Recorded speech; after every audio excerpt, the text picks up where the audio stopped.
দেখতে ভালোই মনে হয় যে একেবারে দরবেশ, কি সুন্দর বুজুর্গ, অথচ শয়তানের গুরু, আইলঠারার মাস্টার আছে না, ক্রিমিনালির গুড় মাহাইনে পর্যন্ত গুড় মাহাইনে একটু গুড় মাহাই ছুঁয়ে গেছে আর ওদিকে লেগে গেছে গন্ডগোল। দরজায় সুন্দর একটা গেট বানাইছে কাঁচ দিয়ে, কাঁচের এত সুন্দর গেট দেখে সহ্য আছে না, এই ক্রিমিনাল একটা ওই জায়গায় একটু গুড় মাহাই ছুঁয়েছে, তেমন কিছু করে নাই, তো গুড় একটু মাহাই ছুঁয়ে সে জায়গা পিঁপড়ে গেছে, কতগুলো পিঁপড়ে দেখে পিঁপড়ে খাতে জেঠি গেছে, জেঠি দেখে জেঠিরে মারতে জন্য বিলেই গেছে, বিলেইতে জড়াজড়ি দেখছে, তাই দিয়ে কুত্তো গেছে, 5-7টা কুত্তো যে জড়াজড়ি হতে কাছের গেট ভেঙে ফেলাইছে। এবার কার কার বাড়ির কুত্তো এবার বাড়িয়ে লাগে তাকে সাথে লাগাই দিয়েছে, তুমুল কাইজে 10টা মার্ডার। সে বুড়ো ওই গুড়টুক মাহাইতে তবলিগি চলে গেছে। এই গুড় মাহাইনে বুড়ো আছে না, সাবধান। তো শয়তান গুড় মাহাইনে বুড়ো, ও যে নমরুদ্রে বলতেছে মিস্টার চড়ক গড়ে না কেন, তাই তো এই চড়কে কি ব্যারিং টেরিং কোনো সমস্যা হয়ে গেল, গড়ে না কা, কয়েছে ব্যারিং ট্যারিং সব ঠিক আছে, ওর ব্যারিং অন্য জায়গায় টাইট হয়ে গেছে। কি কয়ের গোড়ায় 2 মস্তান ধরে রাখছে, মস্তান না সরাইতে পারলে তুমি সারা পৃথিবী ধরে টান দিলেও সবাই এসে টানলে ঘুরাইতে পারবা না। তবে মস্তানকে সরানো যায় কিভাবে, আর কোনো পদ্ধতি নেই, মস্তানকে সরানোর পদ্ধতি একটাই। এই জাতীয় সমস্যা প্রত্যেক ধর্মের উপর, ধর্মের প্রত্যেকটা শাখার উপরে, স্কুল করবেন সমর্থন আছে, কলেজ করবেন সমর্থন আছে, বিশ্ববিদ্যালয় করবেন সমর্থন আছে, মাদ্রাসা করতে যাবেন কি ওই দিয়ে কি হয়, একই একদল আবার বেশকি মারে, ঠিক না? তো আল্লাহ পাক বলেন, নবী পাক বলেন মন খারাপ করো না, লিকুল্লি শাইন আফাত ওয়ালিদ্দিনে আফাত, সবচাইতে বেশি পরীক্ষার সম্মুখীন হয়েছে কারা, এগুলো সব আল্লাহর পক্ষ থেকে পরীক্ষা। এই পরীক্ষা ঘাই গুঁতো, শক্ত বলা মন্দ বলা, প্রতিবাদ করাকে উপেক্ষা করে টিকে থাকতে হবে। টিকে থাকার মধ্যে লাভ কি? টিকে থাকে ঘাইগুতো আসবে কেন? ঘাইগুতো আসবে, আঘাত আসবে তো এজন্য যে তোমার ইমানটা কত পোক্তা আর ইমান কত মজবুত, এটা আল্লাহ পাক ট্রাই করে। সব জিনিসের পরীক্ষা একরকম না, খেয়াল করতেছেন? সব জিনিসের পরীক্ষা একরকম না। আপনি স্বর্ণের দোকানে 2খান কানের দুল বেচতে যাবেন, স্বর্ণের দোকানে 2খান দুল নিয়ে গেছেন বেচবেন, তো এইরকম বড় বড় চাকা চাকা দুইটা দুল বানাইছেন আপনি 4 আনা 8 আনা দিয়ে, এখন বেচটি নিয়ে স্বর্ণকারে দেওয়ার সাথে সাথে কিন্তু ওই অবস্থায় দেখিয়ে ওই বডি মেপে কিনে নেবে না। ও বলবে কাকা যদি এইভাবে বেচেন তাহলে কিন্তু বড়িতে 4 আনা খাইদ হিসেবে বাদ দিয়ে টাকা দেব, আর যদি মনে করেন যে আপনি সামনে বসে থাকবেন আমি পোড়াইয়ে খাইদ চাইদ বের করে তারপরে যে টুক থাকে সেইটুকুই টাকা দেবো, কোনটা কন? এখন বড়িতে 4 আনা বাদ যাবে, এ শুনলে কিরা মানি নেয়, তখন বাবা আমি থাকলাম বসে তুই পোড়া। এবার পোড়াইয়ে পানি বানাইছে, এরপরে জমাইছে, পোড়াই পিঠে এই করতে করতে 10 পোড়া দিতে লাস্টে এত বড় 2 কানের দুল 2টে বুতাম হয়ে গেছে। বুড়ো কয় বাবা তোর পায়ে ধরে আর পোড়াইস নি, ফিরে পোড়া দিলি থাকবে না। কয় কাকা আর একটা পোড়াচ্ছে কি? স্বর্ণ। কি পোড়ায়? স্বর্ণ। পিটাই কারে? স্বর্ণ রে পিটাই।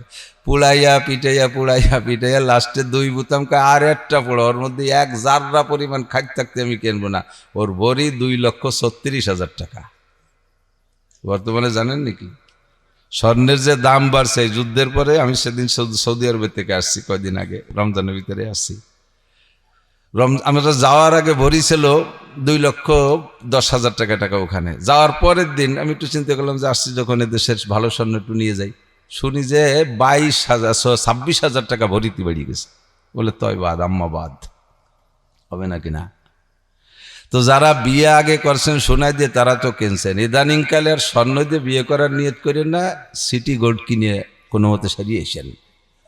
তো 2,36,000 টাকা ভরি, ওর মধ্যে 1 জাররা পরিমাণ খাদ্য থাকতেও কিনবো না, এই জন্য আরেকটা পোড়া দেওয়া হবে, ঠিক কিনা? তো স্বর্ণরে 11 পোড়া দিয়ে খাদ্য সব বের করিয়া, স্বর্ণরে 11 পোড়া দিয়ে খাদ্য সব বের করে কেনে, কারণ তার ভরি 2,36,000। আপনাদের এলাকায় বাঙ্গাড়ি কিনালারা আসে নাকি? বাঙ্গা সাইকেল, পুরন টিন এগুলো কেনে না? ওগুলো কিভাবে বিক্রি করেন? ওগুলোকে এরকম পোড়াইয়া পিটাইয়া খাদ্য বের করে কেনে নাকি? ওর কেজি 16টা। কেজি কত? 2 মণ 5 মণ যদি কোনো বাড়ি জমা হয় তাহলে ওর সাথে 2-3 কেজি মাটিও চলে যায় 16টা হাত দাবে। আবার লাস্টে যে কতগুলো রয়েছে ওগুলো আমাফা দিয়ে যা, ওটা কি মাফা লাগবে তুই নিয়ে যা টুটা, কারণ হলো বাঙ্গাড়ি। ওগুলো কি? বাঙ্গাড়ি। তো বাঙ্গাড়ি এভাবে 16 টাকা কেজি ও পুড়াইয়া পিটাইয়া খাইত বের করে বিক্রি হয় না। স্বর্ণের ভরি 2,36,000, 11 পুড়াই দিয়ে তারপরে তারে কিনা বেচা হয়, ঠিক কিনা? মোমেন মুসলমান ইমানদার স্বর্ণ তার ভরি 2,36,000 টাকা। এজন্য অভাব অনাটন বালা মুসিবত বিপদ আপদ শোক রোগ ইত্যাদি দিয়ে আল্লাহ তাআলা একে পুড়াইয়া পিটাইয়া নামাজ রোজা হজ জাকাত পর্দা পশিদা এ বিধান সে বিধান ইত্যাদি সব পুড়া, এই সব পুড়া দিয়ে পুড়াইয়া পিটাইয়া এরপরে খাদ্য সব বের করে যে কয়টা থাকবে তার ভরি 2,36,000 টাকা। হিন্দু বৌদ্ধ খ্রিস্টান বেনামাজি সুদকর ঘুষকর মাগিবাজ ফাঁকিবাজ লম্পট লুচ্চ বদমাইশ যত আছে এগুলো সব বাঙ্গাড়ি লোহা ও বাঙ্গাড়ি টিন। ওর কেজি 16 টাকা, ওর সাথে 2-4 কেজি মাটিও চলে যায়, লাস্টে 5 কেজি আমা পাও দিয়ে দেওয়া হয়। ওর কোনো পুরানো পিটানো পরীক্ষা নিরীক্ষা নাই, কথা বলেন ঠিক না? তো এই ব্যাপারে স্বর্ণ, যে স্বর্ণ যেমন তার পোড়াও তেমন। 18 ক্যারেটের স্বর্ণ আছে, 20 ক্যারেটের স্বর্ণ আছে, 21 ক্যারেটের স্বর্ণ আছে, 22 ক্যারেটের আছে, 28 ক্যারেটের আছে। ক্যারেটের পার্থক্য কিসের কারণে? যেটাই পোড়া কম আছে ওইটার মধ্যে ওইটা 18 ক্যারেট, ওর মধ্যে একটু খাইট থেকে যায়।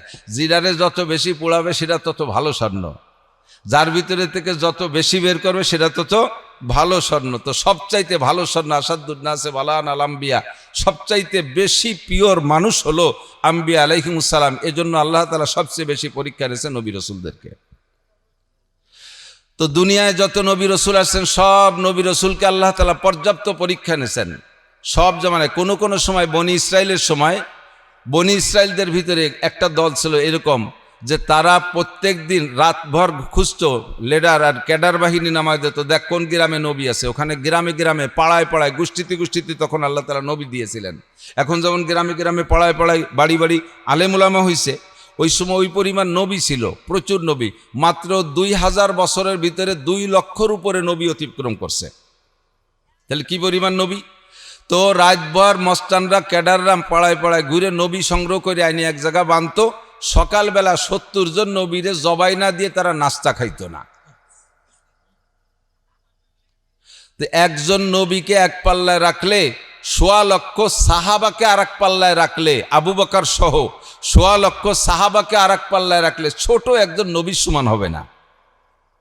তো এবার বলেন এরকম 70 জন নবীকে মেরে ফেললো, যেই নবীরা আল্লাহর পক্ষ থেকে প্রেরিত, আল্লাহর পক্ষ থেকে আদিষ্ঠিত নবুয়তি পেয়েছেন, তাদেরকে মেরে ফেললো। আল্লাহ চোখ দিয়ে দেখলেন, কিছুই বললেন না। আল্লাহ পাক রব্বুল আলামিন দেখলেন, যদি আমাকে এর এগেনস্টে বলা হয় যে সারা পৃথিবীর মহাসচিব বানাই দেওয়া হবে তোমাকে, তুমি একবার বলো মুহাম্মদ নবী না, তুমি একবার বলো আল্লাহ বলতে কিছু নাই, তুমি একবার বলো কোরআন এটা ভুয়া, তুমি বলো হাদিস বলতে কিছুই নাই, তথা ইসলাম বলতে কিছুই না, এই কথাটা একবার বলবা, এই কথাটা বলার পরে তোমাকে জাতিসংঘের মহাসচিব বানাই দেওয়া হবে, এই মহাসচিব হতে কেউ রাজি আছি? আমরা রাজি নাই। হযরত ইব্রাহিম আলাইহিস সালাতু ওয়াস সালাম যত নবীদেরকে আল্লাহ তাআলা পরীক্ষা করেছেন, সব নবীদের মধ্যে আমাদের নবী, তার আগে ঈসা আলাইহিস সালাম, তার আগে দাউদ আলাইহিস সালাম, তার আগে সুলাইমান আলাইহিস সালাম, তার আগে দাউদ আলাইহিস সালাম, তারপরে তার আগে মুসা আলাইহিস সালাতু ওয়াস সালাম, তার আগে ইব্রাহিম আলাইহিস সালাম, এভাবে সিরিয়াল আছে। মাঝে মাঝে আরও নবী রাসূলরা, বড় কয়জনের নাম বলছি।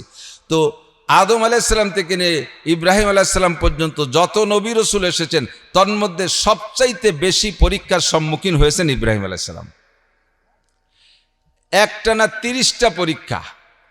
আর 30টা পরীক্ষার ভিতরে দুইটা পরীক্ষার কথা আমি বলি। একটা হলো অগ্নি পরীক্ষা, শুনছেন না? ইব্রাহিম আলাইহিস সালাম আগুনে ফেলাইছে। অগ্নি পরীক্ষা নামে একটা প্রবাদ, একটা পরিভাষা আমাদের মাঝে প্রসিদ্ধ আছে, কিন্তু আমরা কেউ কি এখনো অগ্নি পরীক্ষার সম্মুখীন হয়েছি?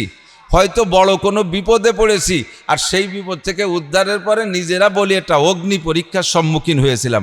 মূলত আসল অগ্নি পরীক্ষার সম্মুখীন হযরত ইব্রাহিম আলাইহিস সালাম। নমরুদ ইব্রাহিম আলাইহিস সালামকে আগুনে ফেলানোর জন্য বাবুল শহরে যত কাফের ছিল, নমরুদ তো খোদাই দাবি করেছেন, সবাই তার বান্দা, হুকুম করছে যে তোমরা সাবালেক যারা আছো, সাবালেক থেকে নিয়ে যারা হাঁটাচলা করতে পারে বয়স্ক মানুষ, প্রত্যেকে এক দিন 1 মণ করে শালকাঠ অথবা লোহাকাঠ জমা দিবা। এইটা 1 মাস চলবে, 30 দিন পর্যন্ত লাকড়ি জমা করা হবে, তাতে যত বড় স্তূপ হয় এইটাকে আগুন জ্বালানো হবে, আর এই আগুনের ভিতরে ইব্রাহিমকে ফেলানো হবে। 1 মাস পর্যন্ত যে লাকড়ি জমা করছে 60,000 টন। একজন মানুষকে পোড়াতে কি এত কাঠ লাগে? একজন মানুষকে পোড়াইতে এত কাঠ লাগে না। কিন্তু এটা করলো কেন? ভয় দেখায়া ইব্রাহিমকে ওখান থেকে ফিরে আনা উদ্দেশ্য। 60,000 টন লাকড়ি জমা। আমরা একসাথে নামাজ পড়বো ইনশাআল্লাহ, 8:30টায় নামাজ হবে এখানে। রাজি আছেন না ইনশাআল্লাহ? আজকে একটা দিনের জন্য আমরা সে নিচ্ছি সময়টা, ঠিক আছে? পাশের মসজিদ আল্লাহর আজান দিয়ে টাইম মতো পড়তেছে, পড়ুক, আমরা এখানে পড়বো ইনশাআল্লাহ, বড় জামাতে পড়বো। তো 60,000 টন লাকড়ি স্তূপ করে, শাল কাঠ আর লোহা কাঠ, এই নর্মাল কোনো কাঠ আনতে দিনে, কারণ লাকড়ি যত শক্ত হয় আগুন তত পাওয়ারওয়ালা হয়, ঠিক না? শক্ত কাঠের আগুন আর পাটখড়ির আগুন একরকম না। তো 60,000 টন লাকড়ি জমা করে 1 সপ্তাহ পর্যন্ত তেল মারছে। 1 সপ্তাহ পর্যন্ত চতুর্দিক দিয়ে বড় বড় ফুঙ্কার দিয়ে হুয়াইয়া আগুন জ্বালাইছে। 1 মাইলের উপরে আগুনের শিখা উঠে গেছে, ভিতরে জাহান্নামের আগুনের মতো এরকম পাক খাচ্ছে। তেল মারা আগুন তো কালো ধুমা ধুমা, লাল জায়গায় লাল, জায়গায় কালো, জায়গায় সবুজ, জায়গায় নীল। বিশাল চড়ক একটা বাঁধে, চড়কের মাথায় ইব্রাহিম আলাইহিস সালাম রে বাঁধছে, কারণ ওই আগুনে তো কাছে যে ফেলানো সম্ভব না। কিচ্ছা মোটামুটি জানেন, আমি একটু মাথায় মাথায় বলছি। তো এবার এই চড়করে ঘুরাইয়া নিয়ে ওর মধ্যে ফেলাবে। বান্দার পরে ইব্রাহিম আলাইহিস সালামকে নমরুদ প্রস্তাব দিয়েছে, বাবা তোমার বাপ কিন্তু আমার সংসদের স্বরাষ্ট্রমন্ত্রী, ইব্রাহিম আলাইহিস সালামের আব্বা আজর কিন্তু স্বরাষ্ট্রমন্ত্রী। তুমি এখনো বলো তোমার বাপের খাতিরে ছেড়ে দেবো, তুমি শুধু একটুক সুযোগ নাও যে আমাকে 1টা বছরের সুযোগ দেন, আমি ভেবে দেখি আমার আল্লাহকে আল্লাহ বলবো নাকি আপনাকে খুদা বলবো, এ ব্যাপারে আমি একটু ভেবে দেখি, চিন্তা করার সুযোগ দেন। তুমি যদি 1 বছরের সময় চাও তাহলে সময় দেওয়া হবে, এই আগুন আমি নিভিয়ে দেবো অন্যভাবে, এর মধ্যে তোমার ফেলানো হবে না। চড়কের মাথায় বান্দা। ইব্রাহিম আলাইহিস সালাম বলতেছে, এই জায়গা তো ভাবা চিন্তার কিছু নেই, তোমারে খোদা বলবো না আর আমার আল্লাহই আল্লাহ, এ জায়গা ভাবার জন্য আমার বছর লাগবে না, আমি এখনই ভেবে ফেলতে পারি। তা বলো কি বলবা? কয় যে লা ইলাহা ইল্লাল্লাহ ইব্রাহিম খলিলুল্লাহ, বলি না সুবহানাল্লাহ। আমানতু বিল্লাহ, আমি ঈমান এনেছি আল্লাহর পরে, তোর ভিতরে আমার খোদার কোনো গুণগুণ নাই, আমার আল্লাহর যে ক্ষমতার, যে পাওয়ার, যে শক্তি, তার কিচ্ছু তোর মধ্যে নাই, তোকে আমি কি বলে খোদা বলবো? নমরুদ কয় যে তাই কও যে তোমার আল্লাহর কি কি গুণ আছে? ইব্রাহিম আলাইহিস সালাম কয় ইন্নাল্লাহ ইউহয়ী ওয়া ইউমীত, আমার আল্লাহর তো অসংখ্য গুণ, তাহলে তো দুটিয়ে কই, তুই যদি তোর ভিতরে যদি এই দুটির একটাও থাকে তাহলে আমি সিদ্ধান্ত পাল্টাই দেবো। কয় বলো তোমার আল্লাহর কি কি গুণ? আমার আল্লাহ ইউহয়ী ওয়া ইউমীত, আমার আল্লাহ মারেও বাঁচায়ও। এ ক্ষমতা কার? মরারে বাঁচাইতে পারে কে? বাঁচাটারে মারতেও পারে আল্লাহ, ঠিক না? আমরা এই কথা বিশ্বাস তো।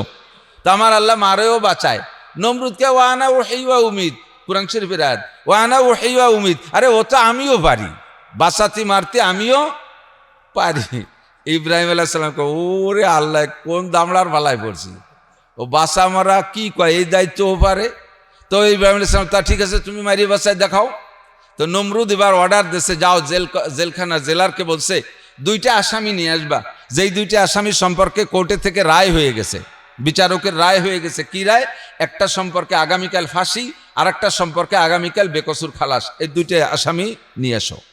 তো উনি যাইয়া 2টা আসামি নিয়ে আসে, একটাকে আগামীকাল বেলা 10টায় ফাঁসি দিতে হবে, আর একটাকে আগামীকাল 10টায় বেকসুর খালাস করে দিতে হবে, এই 2টা আসামি নিয়ে আসে। তো ইব্রাহিম আলাইহিস সালামকে দেখাইছে, বলতেছে দেখো এইটাকে মেরে দিতে হবে, এর অর্ডার হয়ে গেছে, তাহলে এর মারা হবে, এ মরবে, আর একে বেকসুর খালাস করে দিতে বেঁচে যাবে, তাই তো? বলে জি। তাহলে যেটা বেঁচে যাবে হুকুম দিলে যে এডেরে জবই দিয়ে মেরে দাও, যেটাকে বেকসুর খালাস দেওয়াবে ওরকম সম্পর্কে বলে নমরুদ হুকুম দিয়ে জবই দিয়ে মেরে দাও, আর যারা আগামীকাল ফাঁসি দেবে তার কারণে তুই বেকসুর খালাস। তো ইব্রাহিম আলাইহিস সালামকে নমরুদ বলতেছে, দেখছো যে মরবে তারে বাঁচাই দিলাম, যে বাঁচবে তারে মেরিয়ে দিলাম, আমি বাঁচাতে আর মারতে পারি? ইব্রাহিম আলাইহিস সালাম কয়, আল্লাহ এত বড় দুনিয়ার বাদশা বানাই দিলে তুমি এইরকম একটা বলদ রে যে বাঁচা মরা বোঝে না, কাজেই কুত্তো যেমন মুগুরও সেরমতি হবে না, কুকুর যেমন মুগুর তেমন। এবার ইব্রাহিম আলাইহিস সালাম বলতেছেন, তুই জানি এটা বুঝলি না, তাহলে আরেকটা প্রশ্নের জবাব দে।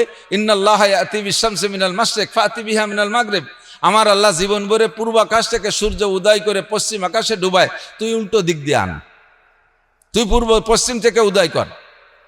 এ জায়গা যদি কমপক্ষে আমরা গোপালগঞ্জে ফুলাফান যারা, আমরাও যদি হতাম, আল্লাহ না করুক, তাহলে কমপক্ষে একটুক তো বলতে পারতাম যে আমি একদিন পূব দিক দিয়ে উঠেছি, তোর আল্লাহ ফাল্লি পশ্চিম দিক দিয়ে উঠুক, এই কথা কলিও তো পারতো। ওই এমন আবালের আবাল ও তাও করতে দিছে পাইনি। ফাবুহিত আল্লাযী কাফার, কোরআন শরীফের আয়াত, ফাবুহিত আল্লাযী কাফার। হা করি কয় না তাই হয় নাকি।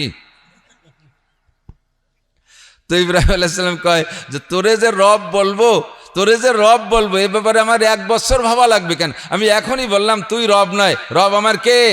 আল্লাহ আমার রব, ওই রবি আমার সব। বলবেন আল্লাহ আমার রব, রবি আমার সব। আল্লাহ ছাড়া কেউ রব হইতে পারে? নমরুদ কোনোভাবে যখন জিততে পারে না, ফেলাও তাকে আগুনে। এবার আগুনে যখন ফেলানোর সিদ্ধান্ত নিয়েছে, শয়তান এদিকে জিবরিল আলাইহিস সালাম, মিকাইল আলাইহিস সালাম যে চড়কের গোড়া ধরে বসে, এই বন্ডিরা, পর্দার আড়ালে যে বন্ডিরা আছে, বন্ডি করলে অন্য জেলায় বোঝে না, আমাকে গোপালগঞ্জ বন্ডি আর ভাডি খুব সুন্দর বোঝে। বন্ডিরা আর মনারার মেয়েরা কান খাড়া করো, জিবরিল আর মিকাইল আলাইহিস সালাম চড়কের গোড়া ধরে বসছে, কিন্তু দেখে না তো নমরুদের সেনাবাহিনী ছিল 70 লক্ষ। কত? 70 লক্ষ সেনাবাহিনী একে একে দলে দলে আসে, চড়ক টানে, নড়ে না।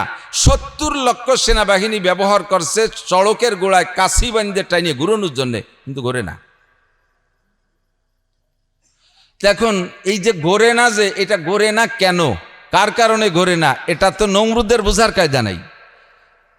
শয়তান ইবলিস জানে, ও তো দেখতেছে। ও যাইয়া নমরুদের কাছে যে মুরব্বী সাইজে, কিছু মুরব্বী থাকে তো এরকম সমাজে, দেখতে ভালোই মনে হয় যায় একেবারে দরবেশ, কি সুন্দর বুজুর্গ, অথচ শয়তানের গুরু, আইলঠারার মাস্টার আছে না, ক্রিমিনালির গুড় মাহাইনে পর্যন্ত, গুড় মাহাইনে একটু গুড় মাহাই ছুঁয়ে গেছে, আরো দিতে লেগে গেছে গন্ডগোল। দরজায় সুন্দর একটা গেট বানাইছে কাঁচ দিয়ে, কাছের এত সুন্দর গেট দেখে সহ্য আছে না, এই ক্রিমিনাল একটা ওই জায়গায় একটু গুড় মাহাইতেছে, তেমন কিছু করে নাই। তো গুড় একটু মাহাইতে সে জায়গা পিঁপড়ে গেছে, কতগুলো পিঁপড়ে দেখে পিঁপড়ে খাতে জেঠি গেছে, জেঠি দেখে জেঠিরে মারতে জন্য বিলেই গেছে, বিলেইতে জড়াজড়ি দেখছে, তাই দিয়ে কুত্তো গেছে, 5-7টা কুত্তো যে জড়াজড়ি হতে কাছের গেট ভেঙে ফেলাইছে। এবার কার কার বাড়ির কুত্তো এবার বাড়িয়ে লাগে, তাকে সাথে লাগাই দিয়েছে, তুমুল কাইজে 10টা মার্ডার। সে বুড়ো ওই গুড়টুক মাহাইতে তবলিগি চলে গেছে। এই গুড় মাহাইনি বুড়ো আছে না, সাবধান। তো শয়তান গুড় মাহাইনি বুড়ো ও যে নমরুদরে বলতেছে, মিস্টার চড়ক ঘোরে না কেন? তাই তো, এই চড়কে কি ব্যারিং ট্যারিং কোনো সমস্যা হয়ে গেল, ঘোরে না কা? কয়েছে ব্যারিং ট্যারিং সব ঠিক আছে, ওর ব্যারিং অন্য জায়গায় টাইট হয়ে গেছে। কি কয়ের গোড়ায় 2 মস্তান ধরে রাখছে, মস্তান না সরাইতে পারলে তুমি সারা পৃথিবী ধরে টান দিলেও সবাই এসে টানলে ঘুরাইতে পারবা না। তবে মস্তানকে সরানো যায় কিভাবে? আর কোনো পদ্ধতি নেই, মস্তানকে সরানোর পদ্ধতি একটাই, তোমার উম্মতের ভিতরের থেকে 40-80 জন যুবক যুবতী, 40 জন নারী, 40 জন পুরুষ, যুবক যুবতী একেবারে অ্যাডাল্ট সাবালেক সুন্দরী দেখে তাদেরকে এনে এই জায়গা জেনায় ব্যভিচারের অত করায় দাও। ওই জায়গা যে মস্তানরা ধরে রাখছে, ওই মস্তানরা এই ব্যভিচারী আর এই বেপরদাগি সহ্য করতে পারে না, ওরা তখন সরে চলে যাবে, তখন তোমার চড়ক ইজি হয়ে যাবে। নমরুদ কয় নো প্রবলেম, এটা কোনো ঘটনাই না। সুন্দরী 40-80 জন যুবক যুবতী দিয়া সে জায়গায় অন্যায়তে যখন লিপ্ত করাই দিছে, বাস জিবরাইল আর মিকাইলকে আল্লাহ আর পারলাম না, এ জায়গা থাকা যায় না, আল্লাহকে চলে আসো। কথা তো ইব্রাহিম রে তো গুল্লি দিয়ে ফেলাই দেবে, কে ইব্রাহিম তো তোমার বান্দা না, জিবরাইল ইব্রাহিম তো তোমার বান্দা না, ইব্রাহিম তো তোমার ধর্ম করে না। জিবরাইলের ধর্ম করি নাকি আমরা? হ্যাঁ, মিকাইলের ধর্ম করি, কোন নবীর ধর্ম করি? নো। কার ধর্ম করি? একমাত্র আল্লাহর ধর্ম করি। তো এই জিবরাইল তো ওই আমরা, ইব্রাহিম তো আমার ধর্ম করে, ও তো তোমার বান্দা না, ওরে নিয়ে তোমার চিন্তা করা লাগবে না, ছেড়ে দাও, চলে আসো, তুমি বেহায়ার মধ্যে থাকো না। তোর ফাঁকে একটু ছোট্ট কথা বলে যাই, এই যে 40 জন সুন্দরী লোকালয়ে দিবালকে লক্ষ লক্ষ মানুষের ভিতরে ওপেনেই অন্যায় করেছে, তারা একেবারে সিল মারা মার্কা মারা ব্যবসায় পরিণত হয়েছে না। কোনো রুচিশীল বুদ্ধি, ওই যাদের সাথে অন্যায় করছে তারাও তাকে বিয়ে করবে না, যাদের সাথেই অন্যায় করেছে, তাহলে জীবন ভরে তারা কলঙ্কিত হয়ে থাকবে যে এই খোলামেলা ওপেনে অন্যায় করলো যেই মেয়েটারে, তারই তোরা বাড়ি বউ বানায় নিয়েছিস, এই বলে তারাও বিয়ে করবে না।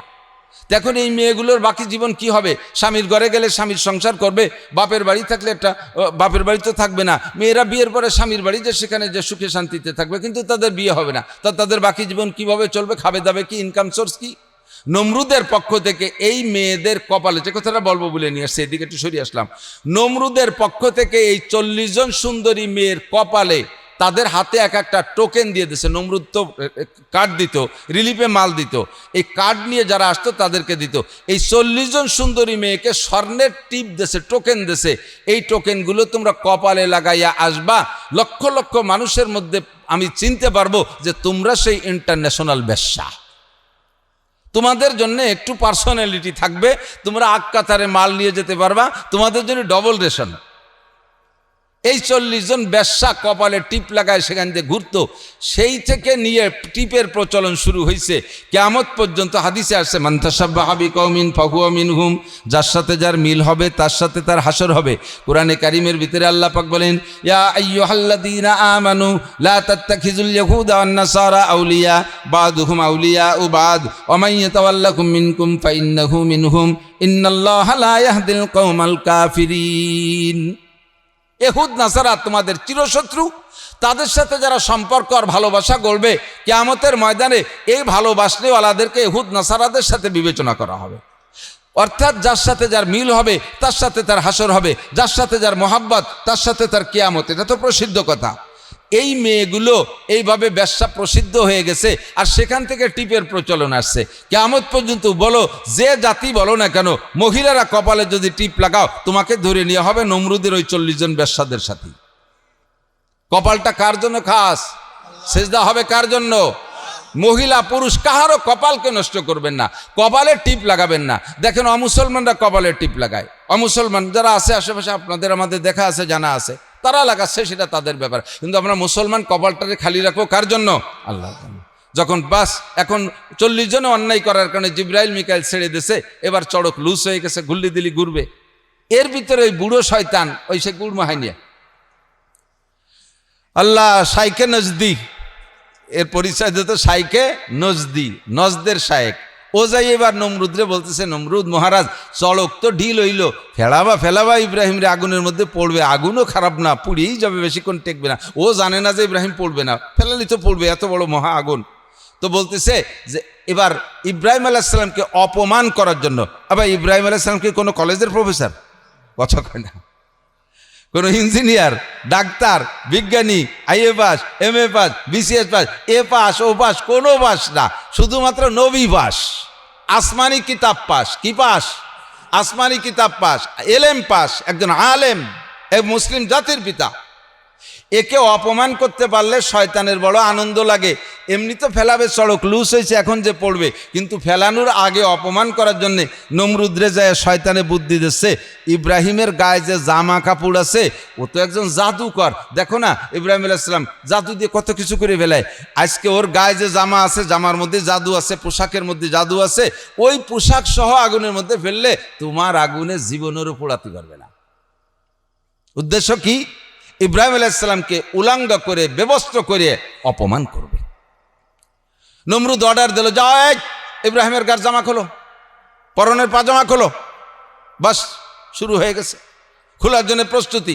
সঙ্গে সঙ্গে আল্লাহ তাআলা জিবরিল আলাইহিস সালামকে বলেন, জিবরাইল আমার ইব্রাহিমকে 1 সেকেন্ডের জন্য আমি বেবস্ত্র দেখতে চাই না। বলেন সুবহানাল্লাহ।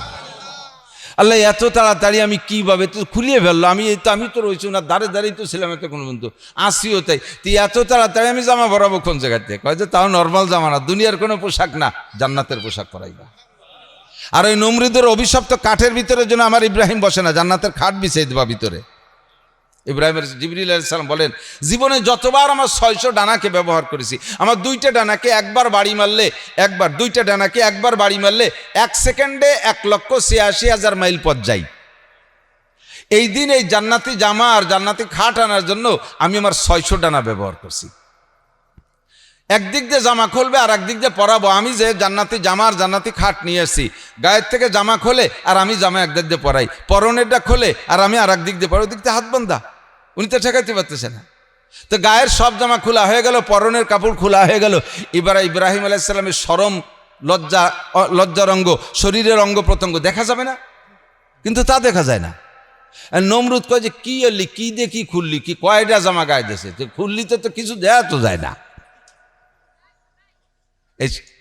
এই দেখা যায় না যে পোশাকের কারণে, সেই পোশাক আসছে জান্নাত থেকে। বলেন সুবহানাল্লাহ। ফাঁকে বলে যাই, আপনি এমন একটা ঈমান দেন, এরকম একটা ঈমান আপনি দেন, আপনার এরকম একটা ঈমান আল্লাহকে দেন। এখনও সেই আল্লাহ আছে যে আল্লাহ তাআলা ইব্রাহিম আলাইহিস সালামকে একদিক দিয়ে কাপড় খোলে আর একদিক দিয়ে জান্নাতি পোশাক পরায়, ওই আল্লাহ তাআলা এখনও আছে না নাই? আপনি এমন ঈমান দেন, আল্লাহ আপনাকেও পরাইতে পারে, অবশ্যই পারে, বহুত প্রমাণ আছে। আল্লাহু আকবার। পোশাক সব খোলা শেষ, জান্নাতি পোশাক পরানো শেষ, তারপর দেন চড়কে গুল্লি দেন, গুল্লি দেশে যে মাঝখানে পড়ছে। এখন পড়ার পরে ইব্রাহিম আলাইহিস সালামের জন্য জিবরিল আলাইহিস সালাম সেই জান্নাতি খাটটা বিছিয়ে দিছে, খাটের উপরে বসছে, আগুন তো জ্বলতেই আছে, দূরিতে দেখে সবাই তাকবীর দিচ্ছে। আসমানের ফেরেশতারাও জানে পুড়িয়ে যাবে, জিনরা যারা মোমেন তারা জানে পুড়িয়ে যাবে, কাফেররাও জানে পুড়িয়ে যাবে। ইব্রাহিম পুড়িয়ে যাচ্ছে এই বলে কাফেররা আনন্দ করতেছে। ও যুবকরা, ছোটরা, আর একটা কথা মনে রাখবা, এই দিন ইব্রাহিম আলাইহিস সালামকে আগুনে ফেলাইতে বেলে আনন্দে ওই কাফের যুবকরা, কাফের পোলাপানরা ঘুড়ি উড়াইছিল, আকাশে ঘুড়ি উড়াইয়া তার আনন্দ উদযাপন করেছিল ইব্রাহিম আলাইহিস সালামকে আগুনে ফেলানোর কারণে। মান তাশাব্বাহা বিকওমিন ফাহুয়া মিনহুম, যার সাথে যার মিল হবে তার সাথে তার হাসর হবে। তুমিও যদি এখন মুসলমানের সন্তান হইয়া ঘুড়ি উড়াইয়া আনন্দ উদযাপন করো, তাহলে নমরুদের ওই কাফেরদের সাথে তোমাকে জাহান্নামে যেতে হতে পারে। মুসলমান ঢাকা শহরে গেলে এই ঘুড়ি উড়ানোর করে প্রত্যেকের বিল্ডিংয়ের উপরে ঘুড়ি আছে। আমি এই কাজ করব না। আরে ভাই, কত তাই তো আছে, এক রাতে তো সহবাস করা যাবে না। আজকে এই মাসটা আসছে হজের মাস, ইব্রাহিম আলাইহিস সালামের কথা সামনে রয়েছে বিধায় দুটো কথা এসে গেল। পরীক্ষার সম্মুখীন এরকম বড়রা সবচেয়ে বেশি হয়েছে। তো আগুনের ভিতরে পড়ে আছে ইব্রাহিম আলাইহিস সালাম, তো পাশে খাটে কোনায় জিব্রাইল বসে, একা একা উনিও নাই। তো জিব্রাইল আলাইহিস সালাম ইব্রাহিম আলাইহিস সালামকে জিজ্ঞেস করছে, কষ্ট হচ্ছে না তো? আপনার কাছে জিজ্ঞেস করছেন নাকি? ইব্রাহিম আলাইহিস সালামের কাছে জিব্রাইল, ইব্রাহিম আলাইহিস সালাম কয়েছে আগুন কো, দেখেন তাকাইয়া, আগুনে এমন একটা বিস্ফোরণ ঘটাইছে, এই আগুনের তর্জন গর্জন দেখে নমরুদ সরে চলে গেছে, ও চলে গেছে দূরে, 50 মাইলের ভিতরে যা ছিল সব পুড়ায় ছারখার করে দিয়েছে। চেরাগে রাকে ইজ্জত বার ফুরুজাত, কাছে কাস্তাব জানাদ রে শাসে বসুজাত। ধর্মের বাতিকে নিবেনোর জন্য, তুমি যদি কোন ধর্মের বাতিকে নিবেনোর জন্য মুখ দিয়ে ফু দিয়ে নিবেইতে চাও, ওই আগুন ব্যাক করে তোমার মুখ, মাথা, চুল, দাড়ি পোড়াইয়া ছাই করে দিতে পারে। কাজেই যা করো আর না করো, যত যা করো দোস্ত, সাবধান থাকবা, হাতি খাবা, হাতির বাচ্চা খাবা না। হাতি খাবা, একটা প্রবাদ আছে না, মুরব্বীরা জানা আছে না, হাতি খাও, হাতির বাচ্চা খেও না। এ কথাটা তর্জমা বুঝে নেন। হাতিকে যদি বুড়ো হাতিরে মারিয়ে ফেলেন তাহলে প্রতিশোধ নেওয়ার কেউ থাকলো না, কিন্তু হাতির বাচ্চা যদি খেয়ে ফেলেন, তার মা বাপ যদি বেঁচে থাকে, তাহলে আপনি গাছে উঠবেন, গাছের গোড়া খুঁচে ফেলবে, বিল্ডিংয়ে উঠবেন, বিল্ডিং ভেঙে ফেলবে। হাতি খান, হাতির বাচ্চা খেয়েন না। আল্লাহ কয়, নমরুদ আমার বিপক্ষে, আমার ইব্রাহিম দুনিয়া যাওয়ার আগের থেকে নমরুদ 100-150-200 বছর পর্যন্ত খোদাই দাবি করেছে, আমি কিচ্ছু বলিনি। আমার পদ নিয়ে কাড়াকাড়ি করছে, আমি খালি মুস্কি মুস্কি হাসি, নমরুদ তোরে আমি না বানালি তুই অতি পাচ্ছি নে, তোরে আমি বানালাম আর ওই তুই আমার পদ নিয়ে কাড়াকাড়ি করিস। আল্লাহ মুস্কি হাসে কিন্তু কিছু কয় না। 200 বছর পর্যন্ত খোদাই দাবি করেছে, আল্লাহ কিচ্ছু বলে নাই নমরুদকে। হাতি খাইছে, আল্লাহ কিচ্ছু বলে নাই। কিন্তু যখন ইব্রাহিম আলাইহিস সালামের গায়ে হাত দিছে, আল্লাহ ফাকার সহ্য করতে পারছে। আগুনে এমন একটা বিস্ফোরণ ঘটাইছে, 50 মাইলের মধ্যে যা আছে সব সাফ। ইব্রাহিম আলাইহিস সালামের কিচ্ছু হয়নি। এই যে আগুনে পোড়াইল না, কার হুকুমে? কুলনা ইয়া নারু কুনি বারদাম ওয়া সালামান আলা ইব্রাহিম। আল্লাহ বলেন, এই আগুন আমার ইব্রাহিমের জন্য শান্তিদায়ক, ঠান্ডা হয়ে যায়। এটা হলো অগ্নি পরীক্ষা। ও জায়গায় যদি ইব্রাহিম আলাইহিস সালাম বাইরে থাকতে বলতেন এত বড় আগুনে পড়লে পুড়বেন না, এটা কিন্তু ইব্রাহিম জানেন না। ইব্রাহিম জানেন যে পুড়ে তো যাবই, তবে পড়ার পরে আমি ইমানের সাথে যদি পুড়ি, নমরুদের আগুনে পড়লে জাহান্নামের আগুনে পোড়া লাগবে না। বলেন, নমরুদের আগুনে পড়লে জাহান্নামের আগুনে পোড়া লাগবে না। এই বিশ্বাস নিয়ে উনি শহীদ হওয়ার নিয়েতেই রেডি ছিলেন। উনি যদি এতটুকু সময় চাইতেন, আমারে একটা দিন সময় দেন, দেয়া হতো। 5টা দিন সময় দেন, দেওয়া হতো। 1 বছর সময় দেন, দেওয়া হতো। 10 বছর সময় দেন, তাও দেওয়া হতো। উনি বলেন, কোনো প্রয়োজনই নাই আমার সময়, আমি এক কথায় বিশ্বাস, আমানতু বিল্লাহ, আমি বিশ্বাস করি সৃষ্টিকর্তা কে, বাঁচানেওয়ালা কে, মারনেওয়ালা আমার আল্লাহ, খিলানেওয়ালা আল্লাহ, পিলানেওয়ালা আল্লাহ। কাজে আমার এখানের কাল বিলম্বের দরকার নেই। আল্লাহ তাআলা কি পুরস্কার দিচ্ছেন? জান্নাতি জামা, জান্নাতি খাট পালং। বলি সুবহানাল্লাহ। এরপরে লাস্ট পুরস্কার পরীক্ষা যেটা, এই পরীক্ষা উনি পাস। এরপরে আর এক লাস্টের পরীক্ষা যেটা, সেটা হলো সন্তান জবাই করার পরীক্ষা। জানেন সবাই, সিজন আসছে একটু বলে যাই। সন্তান জবাই করা, সন্তানটাকে প্রথম দিলেন বনবাসে। যতদিন সন্তান ছিল না ইব্রাহিম আলাইহিস সালাম আল্লাহ খোঁজে, সূর্য উঠছে কয় এটা বড় আল্লাহ, কিছুক্ষণ পরে ডুবিয়ে গেছে কয় না যে ডুবে যায় সে আল্লাহ হতে পারে না। পরে উঠছে চাঁদ, সূর্য উঠা ডুবার পরে চাঁদ উঠছে, কয় তাহলে এইটি মনে হয় আল্লাহ হবে। কয় যে পরে দেয় যে সকালবেলা সে চাঁদও ডুবে গেল, কয় যে ডুবে যায় সে আল্লাহ হতে পারে না। তারকারাজি মনে হয় আল্লাহ হবে, ক্ষমতাবান ক্ষমতাশীল আল্লাহ। তো কিছুক্ষণ পরে দেখে যে তারকাও ডুবে, কয় যে ডুবে যায় সে আল্লাহ হতে পারে না। এভাবে ছেলেবেলার থেকে আল্লাহকে খুঁজে, ছেলেবেলা থেকে আল্লাহকে খুঁজে ইব্রাহিম আলাইহিস সালাম খুঁজতে খুঁজতে আল্লাহকে পেয়েছেন। বয়স তখন 98 বছর, নবুয়তি পেলেন। মাঝে তো এই ঘটনাগুলো বহুত ঘটে গেছে নমরুদ ইত্যাদির দিকের সাথে। 98 বছর বয়সে সন্তানাদি কেউ নাই, বলতেছে রব্বি হাবলি মিনাস সালিহিন, আল্লাহ আমি তো চলে যাব, আর তো কোনো নবী আপাতত নাই, আমার বংশে যদি একটা নেক সন্তান হইতো, আমার তোমার এই দিনের কাজ সে প্রচার করতো, সে কাজগুলো করতো। আল্লাহ পাক তার দোয়া কবুল করছেন, তাকে একটা নেক সন্তান দিয়েছেন। সন্তানটার নাম ইসমাইল আলাইহিস সালাম। সন্তানের নাম কি? কিছুদিন আগে শুনেছিলেন ইহুদিরা চক্রান্ত করে ইসমাইলের পরিবর্তে ইসাক আলাইহিস সালামের, ইব্রাহিম আলাইহিস সালামের প্রথম সন্তান বানানোর চেষ্টা করতেছিল। সেটা মোটামুটি টিকতে পারে না উলামায়ে কেরামের দলিলের সামনে। তো ইসমাইল আলাইহিস সালামের জন্ম, ইসমাইল আলাইহিস সালাম আবার কেমন হয়েছে?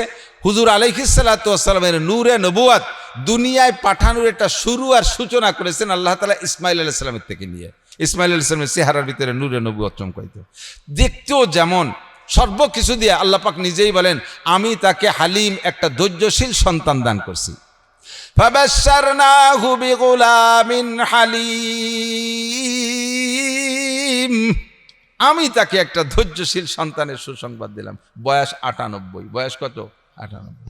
10 বছর বয়স কম স্ত্রীর, অথবা ওনার বয়স 108 আর স্ত্রীর বয়স 98। এই 10 বছরের পার্থক্যের ভিতর দিয়ে এই বুড়োকালে সন্তানের সুসংবাদ, জন্ম হয়ে গেল বাচ্চার। ইসমাইল আলাইহিস সালাম দুনিয়া আসলেন।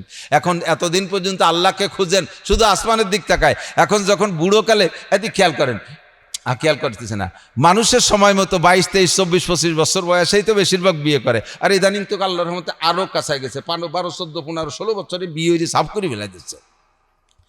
তো মোটামুটি বিয়ের ভালো একটা বয়স 23, 24, 25 বছর। এই বয়সে বিয়ে করলে বাচ্চা একটা হইলে অনেক সময় কিন্তু লজ্জায় প্রথম সন্তান দেখতেও যেতে চায় না, লজ্জা বোধ করে। আমি এত তাড়াতাড়ি আব্বা হয়ে গেলাম, সবাই কি করবেন, একটু লুকায় ফেলায় থাকে। আস্তে আস্তে আস্তে আস্তে বাপ বেটার সম্পর্ক হয়। তো এইভাবে 4-5টা ছেলে মেয়ে হয়ে গেছে। সে মাঝ বয়সে যে স্ত্রী মারা গেছে, বুড়োকালে যদি আর একটা বিয়ে করে আর সেই কালে যদি একটা সন্তান হয়, আগেরগুলো কেমন সব শতালু হয়ে যায়, তাকে সাথে ভালো সম্পর্ক দেয় না। এই বুড়ো আগের ডুন্ডে জীবনও করলে আরে নাই, বুড়োকালে যেটা হয়েছে ওরে কপাল, তার আউলাখের চুমো দেয়, মুহি চুমো দেয়, ভাষায় চুমো দেয়, কি আদর। আগের ছেলে মেয়েরাকে দেও, বুড়োর কুয়োরা দেও, তামাশা করতে থাকে। তো বাহারহাল বুড়োকালে যদি এরকম সন্তান হয় তার প্রতি টান বেশি হয়। ইব্রাহিম আলাইহিস সালামের একমাত্র সন্তান তা বৃদ্ধ বয়সে, এই নিয়ে যে কি মোহাব্বত। আল্লাহ পাক রব্বুল আলামিন বলতেছেন ইব্রাহিম আমার ভালো ঠেকতেছে না, তুমি একদিন উপর দিক চাইতে আর আমারে তালাশ করতে, আর এই যে তোমার ছেলে হওয়ার পরে খালি ছেলে রে দাও, ঘুরি ঘুরি উপর দিকে একটু কম তাকাও, ওই ছেলেরে বাড়ি রাখতে পারবে না। তা কোন জায়গা তো ওকে নিয়ে যাও। জিবরিল আলাইহিস সালামকে দিয়ে বুরাক দিয়ে পাঠাইছে, বুরাকের পিঠে উঠাইয়া জিবরিল আলাইহিস সালাম, ইব্রাহিম আলাইহিস সালাম, সারা আলাইহিস সালাম আর ইসমাইলকে তিনজনকে নিয়ে রওনা দিয়েছে মিশর থেকে। যাইতে যাইতে যাইতে যাইতে কয়েক হাজার, প্রায় 3000 কিলোমিটার পথ যাইয়া এই জায়গাটা যেখানে হাজী সাহেবরা গেছেন দেখছেন, এখন তো মোটামুটি উঁচু করতে করতে অনেকটা সমতল করে ফেলেছে। এখনও কিন্তু কাবার পাশ দিয়ে যে মক্কার শহরের ভিতর দিয়ে যে সমতল, সে সমতলের চাইতে কাবা ঘরের স্থানটা যেটা অবস্থান যেখানে, ওটা কিন্তু বড় একটা পুকুরের ভিতরে। 19 সালে হজে গিয়েছিলাম, বিশাল বৃষ্টি, কাবা ঘরের এই পাশ দিয়ে হেরেমের ভিতরে মাজা পানি হয়ে গেছে। এর কয়েক বছর আগে বড় বৃষ্টি নামছে, চতুর্দিক দিয়ে শুকনা, ওর মাছ মানে শুকাই গেছে, পানি টেনে গেছে, মাঝখানে এত পানি যে হাজী সাহেবরা সাঁতরাইয়া কাবাঘর তওয়াফ করছে।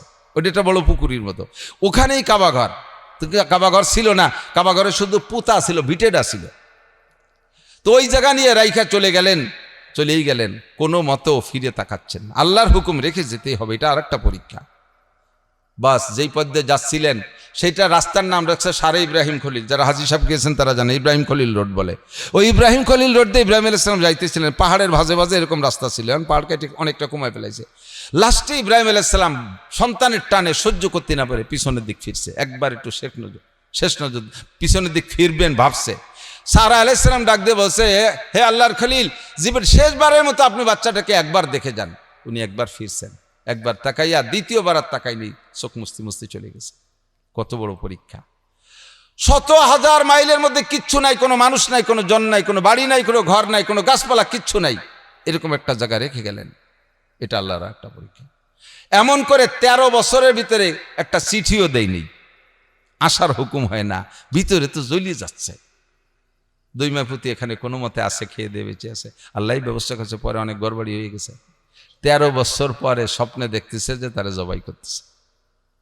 তো এই 13 বছর পরে স্বপ্নে দেখছে জবাই করতেছে। তো 3 বার, লম্বা কিচ্ছার মাথার টুক বলতেছি, তো ছুরা নিয়ে ছুরায় ধার দিয়ে চাদরের নিচে সাইরিয়ে সেই মিশরের থেকে চলে আসছে, আইসা কাছে কাছে আসছে, একটু কাছে কাছে আসছে, এখনো বাসায় ঢোকে নাই। দেখে যে বাসার পাশে কাবার অদূরে একটা ছেলে খুব সুদর্শন। তো 3 মাসে তার ধুয়ে গেছে, আর 13 বছর পরে এসে তার চেহারার তো চিন্তিত একটু সমস্যা, সেই ডে না কোনটা। তো দেখে যে বসে বসে খেজুর গাছের ডাল চটা বানাইতেছে, ছেলেটা চাচতেছে। 13 বছর, বেশ মোটামুটি লম্বা সময় উঠছে। তো বলতেছে, আসসালামু আলাইকুম মাসমুক ইয়া বুনাইয়া, সালাম দিয়ে বলছে, বাবা তোমার নাম কি? তো ইসমাইল ইবনু ইব্রাহিম খলিলুল্লাহ আলাইহিস সালাতু ওয়াস সালাম। বলেন না সুবহানাল্লাহ। পরিচয়টা কত সুন্দর দিলেন। এটা মায়ের প্রশিক্ষণ, এটার জন্য কথার সাথে কথা এসে যায়। সন্তানদের কথা বলা শেখাবে মা, এজন্য ভাষার নাম মাতৃভাষা। ভাষার নাম কি? মাতৃভাষা।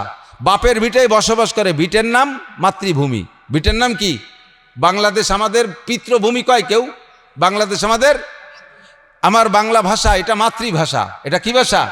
কারণ মানুষে ভাষা শেখে মায়ের থেকে, আদর্শ শিখবে মায়ের থেকে, ভাষা শিখবে মায়ের থেকে। মা কেমন করে শিখাইলেন? কেজি স্কুল নাই, কিন্ডারগার্টেন নাই, প্রাইমারি নাই, হাই স্কুল নাই, কলেজ নাই, মক্তব নাই, হেফজখানা নাই, মাদ্রাসা নাই, কোনো পড়াপড়ির ব্যবস্থা নাই। মা সেই ছোট শিশু বাচ্চাকে এমন করে আদর্শ শিক্ষা দিয়েছে। বাপ, তোমাকে যদি কেউ পরিচয় জিজ্ঞেস করে তাহলে তুমি পরিচয়টা কি বলবা? তুমি শুধু বলো আমি ইসমাইল, তাহলে তোমাকে কেউ চিনবে না। তোমার একটা পরিচয় আছে, তোমার আব্বা বড় বিশ্ববিখ্যাত একটা মানুষ, বাপের সাথে নাম মিলে বলবা আনা ইসমাইল ইবনে ইব্রাহিম খলিলুল্লাহ, আমি ইসমাইল, আমার আব্বার নাম ইব্রাহিম খলিলুল্লাহ। বলি সুবহানাল্লাহ। যখনই বলছে আমি অমকের বেটা অমক, বুকের সাথে জড়াইতে, ইয়া বুনাইয়া আনা আবুকা ইব্রাহিম খলিলুল্লাহ, বাবা আমি তোমার সেই আব্বা ইব্রাহিম। এরপরে 2 বাপ বেটা জড়াজড়ি শুরু হয়ে গেছে। 2-4 দিন 10 দিন একটু এই প্রেম ভালোবাসা বিনিময় হবে না? এতদিন পর দেখা, রাত্রে একটু গলা জড়াই দিয়ে ঘুমাই থাকবে, 1-2 রাত একটু এক বিছানায় থাকবে, একটু মক্কা মদিনার মক্কার ফাঁসতে একটু ঘুরবে ফিরবে, বিভিন্ন জায়গায় একটু দর্শনীয় জায়গাগুলো দেখবে, কোনো কথা নাই। ওই গলা জড়াই ধরা অবস্থায় কানে কানে বলতেছে, ইয়া বুনাইয়া ইন্নী আরা ফিল মানাম আন্নী আযবাহুকা ফানজুর মাযা তারা। বাবা একটা স্বপ্নে দেখি আসছি। বলেন আব্বা কি স্বপ্ন? স্বপ্নে দেখি আমি তোমাকে জবাই করতেছি। খেয়াল করতেছেন? আমাদের সন্তানদের ফেলাই দিয়ে যদি 12-13 বছর ইন্ডিয়া যাইয়ে হিজরত করে থাকেন, আর 13 বছর পরে আইসে যদি কয় বাপ তোরে স্বপ্নে দেখছিস জবাই করতেছি, ছেলেতে কি জবাব দেবে? আমিও স্বপ্নে দেখছি তোর কুরবানি দিচ্ছি। এই 13টা বছর আমার আর আমার মার ফেলাই তুই চলে গেছিস বেটা, এর মধ্যে খবর নিলি না, এখন চিঠি দিলি না, 2টি টাকা পাঠালি না, এখন আসবি বড় বড় স্বপ্নে দেখে, আমি স্বপ্নে দেখি তোর জন্য 5 তলা দালান বানাইছি, আমি স্বপ্নে দেখি তোর জন্য 200 বিঘা, এই ভালো ভালো স্বপ্নে তুমি এসে জবই ওরা স্বপ্নে দেখে, আজ তোরে জবই দই। তা আমরা আমাদের ছেলেরা কইতো, কিন্তু ইসমাইল আলাইহিস সালাম কি বলেন?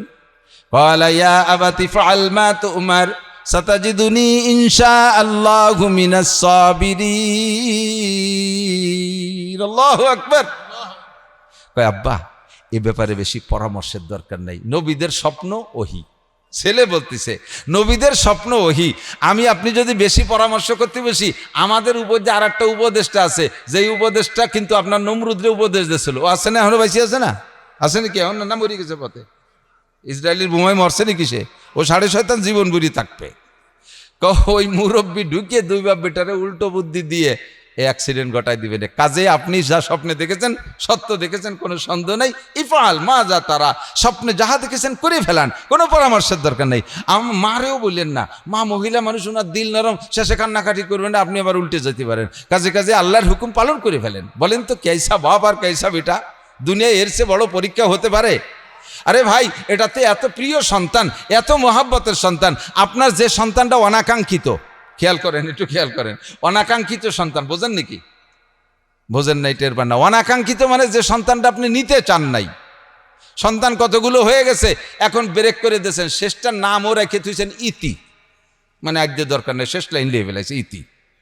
এই ইতির পরে আবার ফিরে আবার বিসমিল্লাহ করে শুরু করছে, তাতে মাশাল্লাহ ফিরে আবার দেখা যাচ্ছে গর্ভধারণ করা বাপ।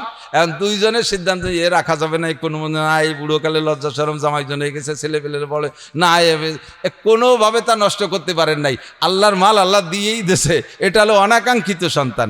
আবার এটা দেখতে অতটা ভালো না, তাকায় উত্তর দিক, দেখে দক্ষিণ দিক, ঠ্যাং একখান ওড়ঙের মতো কুড়া, বগলে বাস বাদে আটা লাগে, মাথা সাইকেলের সিটির মতো তিনকুনা, পেটটা মোটা, গলা শূন্য, এইরকম বেডঙ্গা একটা অনাকাঙ্ক্ষিত সন্তান, এটাও কি আপনি জবাই দিতে পারবেন? আছেন কোন আব্বা? একটু বলেন, আছেন কোন আব্বা? আমার বিশ্বাস আব্বা যে সে হতে পারে না, মানুষ আব্বা হতে পারে না, ঠিক কি না? তা আপনার অনাকাঙ্ক্ষিত সন্তানটারে আপনার আরো 5টা আছে, এটারে জবাই দিতে পারবেন না, আর একটি মাত্র সন্তান আর নেই, এইটাকে জবাই করার হুকুম। আব্বাও রেডি, সন্তানকে করে ফেলান, চলো তো এখান থেকে চলে যাই। নিয়ে গেলেন মেনায়, দেখে আসছি সে জায়গাটা যেখানে জবাই করেছিলেন, সে জায়গাটা একটা ছোট্ট একটা মিনার করা আছে। ওই জায়গা নিয়ে যাওয়ার পথে 3বার শয়তানে ধোঁকা দিছে, বলার সময় নেই, সময় শেষ হয়ে আসে। এবার ওখানে নেওয়ার পরে শয়তানে একে ইব্রাহিম আলাইহিস সালাম রে ইসমাইল আলাইহিস সালাম পরামর্শ দেয়। আরে খেয়াল করেন, ইসমাইল আলাইহিস সালাম আব্বা, আমি তো আপনার একমাত্র সন্তান, আমার মায়েরও একমাত্র সন্তান, আমার জামাটা খুলে একটু রাখেন, জামাটা খুলে রাখেন, পরনেরটা থাক, গাঢ়টা খুলে রাখেন, আর ওই জামাটা যাওয়ার সময় আমার মার কাছে একটু দিয়ে যাইয়েন। এর এক একটা কথা কেমন যেন আসমান ভেঙে পড়তেছে মাথায়। কেন বাবা জামা খুলে দিয়ে যাব কেন?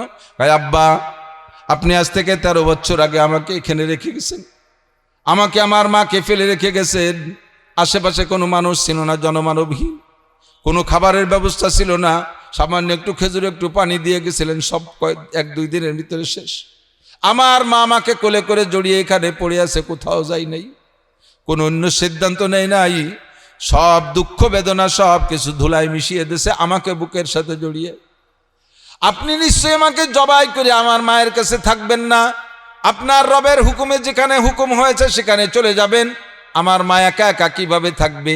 জামাটা একটু দিয়ে যেন, আমার মা আমার জামাটা বুকের সাথে জড়িয়ে ধরে একটু সান্ত্বনা নিতে পারবে। ইব্রাহিম আলাইহিস সালাম অন্যদিক ফিরে শুধু চোখ মুছে, আব্বা আমার হাত পা একটু ভালো করে বেঁধে নিয়েন। কয় কেন, জবাই করার সময় তুমি দৌড় মারবা? কয় না, দৌড় মারবো না, আমার গলায় যখন ছুরি পড়বে আমি তখন অসহ্য হয়ে যাব, চেতনা থাকবে না, আমি এই অজ্ঞানের ভিতর দিয়ে সাটাসাটি দাপাদাপি করব, আমার পা নাড়াচাড়া করতে গিয়ে যদি আমার একটু পা আপনার গায়ে লাগে, আপনি হলেন আল্লাহর খলিল, মুসলিম জাতির পিতা, আপনার গায়ে আমার পায়ে লাথি লাগলে আমি কুরবানি হয়ে গেলে আমার এই কুরবানি হয়তো কবুল হবে না, এই জন্য হাত পা ভালো করে বেঁধে নিয়েন যাতে আমার পা আপনার গায়ে না লাগে। মাত্র 13 বছরের বাচ্চা। আব্বা আপনার চক্ষু দুটো বেঁধে নিয়েন। কয় কেন চোখ বাঁধবো কেন?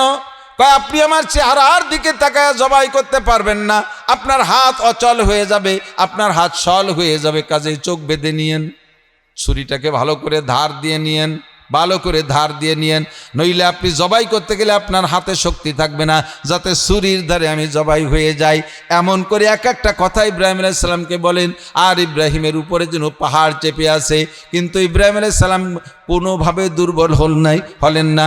উনি বললেন, মোহাব্বত মে পেদার বেটে কুকর দেতে হ্যাঁ কুরবানি, জবিহুল্লাহ কে কাহলেতে হ্যাঁ জু ফরজন্দিলা সানি। তোমার মতো ইসমাইল 100 জন আমাকে দুর্বল করতে পারবে না, তোমার মতো 1000 ইসমাইল যদি আমার সন্তান হইতো, সবগুলোকে যদি জবাই করতে হুকুম করতেন আমার রব, আমি আমার রবের হুকুমকে সন্তানের উপরে প্রাধান্য দিয়ে যাইতাম। এর চেয়ে বড় কঠিন পরীক্ষা হইতে পারে না। অবশেষে সে পরীক্ষায় পাস, লম্বা কেসা সময় বেড়ে যাচ্ছে। তো এইটা কুরবানি সামনে আসতেছে, এই কুরবানি সামনে আসতেছে। এই ইসমাইল আলাইহিস সালামকে বাঁচানো হয়ে যাওয়ার পরে এরপরে অর্ডার হলো, কি করো, কাবা ঘর পুনঃসংস্করণ করো। আদম আলাইহিস সালাম দুনিয়ায় আসার 50,000 বছর আগে আল্লাহ তাআলা ফেরেশতার মাধ্যমে কাবা ঘর নির্মাণ করেছিলেন। সব নবী রসুলরা ওখানে ইবাদত করেছে নূহ আলাইহিস সালামের বন্যার আগ পর্যন্ত। বন্যায় যখন ভেঙে গেছে আর কোনো নবী ওই কাবা ঘর তৈরি করে নাই, ইব্রাহিম আলাইহিস সালামকে হুকুম করছে। ইব্রাহিম আর ইসমাইল আলাইহিস সালাম 2 বাপ বেটা কাবা ঘর নির্মাণ করছেন। নির্মাণ করার পরেও এখন বলতেছে আল্লাহ বানানোর হুকুম দেশতে বানাইছি, এ কবুল করবা কি করবা না তা তো জানি না, আর কবুল না করলে আমাদের দুই বেটার পরিশ্রম বৃথা যাবে। কাজে এবার দোয়া করে, আল্লাহু আকবার রব্বানা তাকাব্বাল মিন্না ওয়া ইয ইয়ারফাউ ইব্রাহিমুল কওয়াইদা মিনাল বাইতি ওয়া ইসমাঈল রব্বানা তাকাব্বাল মিন্না ইন্নাকা আনতাস সামিউল আলিম ওয়া তুব আলাইনা ইন্নাকা আনতাত তাওয়াবুর রহিম। নামাজ আমার পড়ার হুকুম হইছে আল্লাহর পক্ষ থেকে, আমি নামাজ পড়ি, যদি কবুল না হয় কোনো দাম নাই। রোজা রাখার হুকুম এসেছে, আমি রোজা রেখেছি আল্লাহর হুকুম, যদি কবুল না করে প্রতিদান কিচ্ছুই পাবো না। হজের আল্লাহ থেকে 10 লক্ষ খরচ করে হজও করে আসছি, যদি আল্লাহ কবুল না করে 1 পয়সার মুরদ নাই। মাহফিল করছি আমি দিনের জন্য, যদি এটা আল্লাহ কবুল না করে 1 পয়সার মুরদ নাই। মসজিদ মাদ্রাসা বানাই দিনের কাজ, যদি আল্লাহ কবুল না করে 1 পয়সারও ভ্যালু নাই। কাজেই প্রত্যেকটা নেক কাজের পরে দোয়া করবেন, আমার সাথে পড়বেন রব্বানা, পড়বেন না রব্বানা তাকাব্বাল মিন্না ইন্নাকা আনতাস সামিউল আলিম ওয়া তুব আলাইনা ইন্নাকা আনতাত তাওয়াবুর রহিম। কাবাঘর যখন নির্মাণ হয়ে গেছে, এবার আল্লাহ পাক বলেন ওয়া আযজিন ফিন নাসে বিল হজ। ও ইব্রাহিম, কিয়ামত পর্যন্ত মুসলমান নামাজ পড়বে, এক এক জাতি গোষ্ঠীর নামাজ এক এক রকম হবে। আখিরি নবী মুহাম্মদুর রাসূলুল্লাহর উম্মতের উপরে 5 ওয়াক্ত খামসু সালাওয়াতিন ইফতারাজাহুন্নাল্লাহ, আল্লাহ পাক 5 ওয়াক্ত নামাজ ফরজ করেছেন। একটু মুখে বলেন নামাজ কয় ওয়াক্ত? আর একবার বলি কয় ওয়াক্ত? মস্ক করাইলাম এজন্য, আহলে কোরআন নামে একটা ফেতনাবাজ দল আছে আমাদের ভিতরে। ফেতনার অনেক দল, এক দলের নাম শিয়া, আর এক দলের নাম কাদিয়ানি, আর এক দলের নাম হয়েছে হেজবুত তৌহিদ। চেনেন নাকি হেজবুত তৌহিদ? ইদানিং যুবকরা ফেসবুকে দেখছো হেজবুত তৌহিদের পাঙ্কু সেলিম ইদিন নামাজ পড়াইছে। লিডারের নাম হলো পাঙ্কু সেলিম। কোরআন শরীফও শুদ্ধ করে ভর্তি করে, থুতিতে এনে খাইজনি বগলের সাইজের কুটি কুটি কাটা দাড়ি, নারী আর পুরুষ একসাথে মাঠে নিয়ে ময়দানে ঈদের নামাজ পড়াইছে। এরপরে মহিলাদের কাছে মাইক্রোফোন দিয়ে তাদের অভিব্যক্তি জানতে চাইছে, আপনি ঈদের নামাজ পড়ে কেমন লাগলো আপনার? মহিলা বলতেছে জীবনে কোনোদিন আসতে পারিনি, আপনার ওসিলে আসতে পারছি, মহা খুশি ঠেকতেছে। আমাকে আগের হুজুররা আসতে দেয় নেই, পুরুষের সাথে একটা ঠেলা ধাক্কা, একটা আনন্দ, আলাদা একটা আনন্দ, এটা আমাদের খাইতে দেয়নি, এবার এসে খাইতে পেরে দিল্লি ঠান্ডা হয়ে গেছে। এই 6.5 গ্রুপের নাম হলো হেজবুত তৌহিদ। এরপরে আর একটা গ্রুপ বেরোয়েছে আহলে কোরআন। এই আহলে কোরআন বলে যদি আপনার কাছে পরিচয়, আমরা আহলে কোরআন, আপনি মুসলমান অবশ্যই সাধারণ পাবলিক, আহলে কোরআন নাম শুনলে আপনি দুর্বল হয়ে যাবেন। কাদিয়ানিদের নাম দেশে আহমাদি মুসলিম জামাত, এ শুনলে পাবলিক কে দুর্বল না হবে? যে আহমাদি আমার নবীর নাম, মুসলিম মুসলমানের নাম, তাহলে এই দলটা অবশ্যই সত্যি হবে আহমাদি মুসলিম জামাত। এই সুন্দর সুন্দর নাম দিয়ে ইসলামের মধ্যে ঢুকে ধোঁকাবাজি করার চেষ্টা করতেছে যারা, তার ভিতরে একটা দলের নাম হলো আহলে কোরআন। এরা কয় নামাজ 3 ওয়াক্ত, এরা কয় নামাজ 3 ওয়াক্ত। যদি কেউ কখনো এসে আপনাকে কোনোভাবে আহলে কোরআন পরিচয় দেয় নাই, নিজের কোনো সার্টিফিকেট দেখায় নাই, শুধু বলছে যে কোরআনে পেয়েছি নামাজ 3 ওয়াক্ত, আপনারা কেন 5 ওয়াক্ত পড়বেন? আকিমিস সালাতা তরাফাইন, দলিল দেয় আকিমিস সালাতা তরাফাইন নাহারি ওয়া যুলাফাম মিনাল লাইল ইন্নাল হাসানাতি ইউযহিবনাস সাইয়্যাত। এই আয়াতের ভিতরে উনি কোরআন শরীফের ভিতরে নামাজ 3 ওয়াক্ত পেয়েছে। এ কথা বললেই আপনি নির্ঘাত বুঝে নেবেন ওইটা আহলে কোরআনের সদস্য, ওটা আরেকটা নতুন ফিতনাবাজ দল। কথা কন, বুঝতে পারবেন না? এই বুঝ নিয়ে ওরে বলবেন যে বাবা আমরা একদিন পূর্বপুরুষ ধরে 5 ওয়াক্ত পড়ে আসছি। আমাদের এলাকার ফুকরের হুজুর মৌলানা নুরুল হক সাহেব, গহরডাঙ্গার চন্দ্রদিগেলের আব্দুল ওহাব সাহেব, তারপরে সুটপার খলিল সাহেব, গহরডাঙ্গার সদর সাহেব, আমাদের এলাকার যথেষ্ট উলামায়ে কেরাম আছে, সরসিনের হুজুররা আছে, ফুরপুরের হুজুর আছে, সবাই আমাকে সরমনের পিসাব 5 ওয়াক্ত নামাজের কথা কয়। তুই একা এসে নতুন 3 ওয়াক্ত ঠেলি উঠলি, চল যাই এর এক হুজুরির দ্বারে তুই আর আমি একসাথে যাই, দেখবেন জীবনেও কোনোদিন আমার কাছে আসবে না, ওরা কোনোদিনও আনতে পারবেন না। তারাবির নামাজ 8 রেকাত, এই দাওয়াত আপনাদের কাছে দেয় একদল, দেশে না আসে না দাওয়াত? এই 8 রেকাত তারাবির নামাজের দাওয়াত আপনারে দেয়, আমারে দেয় না। খেয়াল করছেন? স্কুল কলেজ ইউনিভার্সিটির ছেলেরা 8 রেকাতের দাওয়াত দেয়, পাবলিকরা 8 রেকাতের দাওয়াত দেয়, মহিলাদের 8 রেকাতের দাওয়াত দেয়। আপনারা এই জায়গা ওর সাথে ঝগড়া করে পারবেন না, কারণ ও যেহেতু দাওয়াত দিতে আসছে, ও প্রিপারেশন নিয়েই আসছে, ও সেভাবে হাতিয়ার তৈরি করেছে, ওর সাথে ঝগড়া করে আপনি পারবেন না। আপনি সংক্ষেপে একটা কথা বলবেন, বাবা আমরা এই এলাকার মানুষ, নাসির সাহেব মৌলানা নাসির আমাদের দেশের ছেলে হলেও আমরা কিন্তু তারও শুনি। তো উনি যদি মাঠে এসে বলে দেয় যে তারাবি 8 রেকাত, তাহলে তোর এই বাড়ি বাড়ি ভেরিয়েরা লাগবে না। উনি এক মাঠে বলে দিলে হাজার হাজার মানুষ তোর দলে চলে যাবে, কাজে তুই এই ঘুসুর ঘুসুর কোনাখানা দিয়ে সিফা সাফার মধ্যে না ডুয়ে চল, হুজুর বাড়ি আছে, হুজুরই কাছে যাই, কবে যে চলেন যাই, মাঝপথে যে কয় আপনি দাঁড়ান আমি একটু আসতেছি, পায়খানার নাম কয়ে পিছন দিয়ে পলাই চলে, জীবনে কোনদিন আমার দ্বারা যাবে না। ঈদের নামাজে তকবির 6টা না 12টা, এই বলে এই রমজানে চলছে আর এক পাগলামি। ঈদ মুবারক বলা জায়েজ নাই, ঈদ উপলক্ষে নতুন কাপড় কিনা জায়েজ নাই, ঈদ উপলক্ষে নতুন কাপড় কিনা জায়েজ নাই, ঈদ উপলক্ষে খাওয়া খাই জায়েজ নাই, এগুলো সব বেদাত। এই কি যে কবন বুঝে উঠতে পারতেছি না। এই সমস্ত ফালতু গ্রুপ আপনাদের আমাদের মধ্যে আইসা দাওয়াত দিতে দেবে বিভিন্নভাবে, এদের দাওয়াত আপনারা দাওয়াত তো খাবেনই না, বরঞ্চ জবাব আপনি দিতে গেলে হেরে যাবেন। যখনই হেরে যাবেন তখন তারটা আপনার ভালো লাগা শুরু হবে। কাজেই আপনাকে দায়িত্ব দিলাম, একটু মেহেরবানি করে এই নতুন কেউ কিছু বলতে আসলে এটা আমাদের কাছে নিয়ে আসবেন, আমরা অনেক দূর না। এবং বরঞ্চ আমি বর্তমানে আপনাদের কাশিয়ানির ভিতরেও মোটামুটি সেটেল হওয়ার পথে, ব্যাটিবেলা জমি রাখছি, ওখানে মাদ্রাসা টাদ্রাসা ঘর বাড়িটা করি ফেলবানি, দাঁড়ে দাঁড়ে পাইয়ে যাবেন। বাইটিপাড়ার মোড়ে ওয়াজের সিজনে কমপক্ষে সপ্তাহে 5 দিন আমার রাতে 1টা-2টার সময় হাসানের চার দোকানে পাওয়া যায়, একটু নিয়ে এসেন। কয়ে যে চল যাই, হাসানের চার দোকানে হুজুর আছে, রাত 2টার সময় তোর সাথে বুঝাই দেই। হুজুর একটু তুই বুঝাই দে, হুজুর যদি কয়ে দেয় তাহলে আমরা 8 টাকা না আরও কম ভর্তি করি, তাও করবো, দরকারি মুঠেই করবো না, জীবনও আসবে না, কোনোদিনও আসবে না। তো নামাজ কয় রেখাত, কয়েক? আল্লাহ পাক বললেন ইব্রাহিম সারা দুনিয়ায় আখিরি নবীর উম্মত 5 ওয়াক্ত নামাজ পড়বে, পড়তে ওক্তে ওক্তে আজান হবে। বুনিয়াল ইসলাম ওয়ালা খামসিন, ইসলামের ভিত্তি 5টা, শাহাদাতি আল্লাহ ইলাহা ইল্লাল্লাহ, 1 নম্বরে কলেমায়ে শাহাদাত, 2 নম্বরে ইকামিস সালাত 5 ওয়াক্ত নামাজ, 3 নম্বরে ইতাই যাকাত, মাল হইলে যাকাত দেওয়া, 4 নম্বরে ওয়াল হজ, হজ করা, 5 নম্বরে সাওমি রমাদান, রমজান মাসে রোজা রাখা। সারা দুনিয়ার মানুষ 5 ওয়াক্ত নামাজ পড়বে, তার জন্য আজান দেবে। কিন্তু হজ ও ইসলামের একটা ভিত্তি, এর জন্য আজান হবে না, এর আজানটা তুমি ইব্রাহিম দিয়ে দাও। আযদিন ফিন্নাস, কাবা ঘরের পাশে দাঁড়ায় তুমি আজান দাও। ইব্রাহিম ইসলাম হজের আজান মানে হজের আহ্বান, তোমরা হজে আসো। ইব্রাহিম বললেন আল্লাহ আমার এই আজান কত দূর যাবে, কে শুনবে? আল্লাহ কয় বলবা তুমি, পৌঁছে দেব আমি। আজান দেবা তুমি, লাউড স্পিকার লাগবে না, মাইক লাগবে না, টেলিফোন লাগবে না, সব কিছু ইথারের মাধ্যমে পৌঁছায়। এই ইথারের মালিক জোরে বলেন কে? কয় আমি পৌঁছাই দেব। ওই সময় দুনিয়ায় যত মানুষ ছিল, ইব্রাহিম ইসলাম হজের দাওয়াত দিলেন, ওই সময় দুনিয়ায় যত মানুষ ছিল সমস্ত মানুষ ইব্রাহিম আলাইহিস সালামের হজের আজান শুনেছিলেন।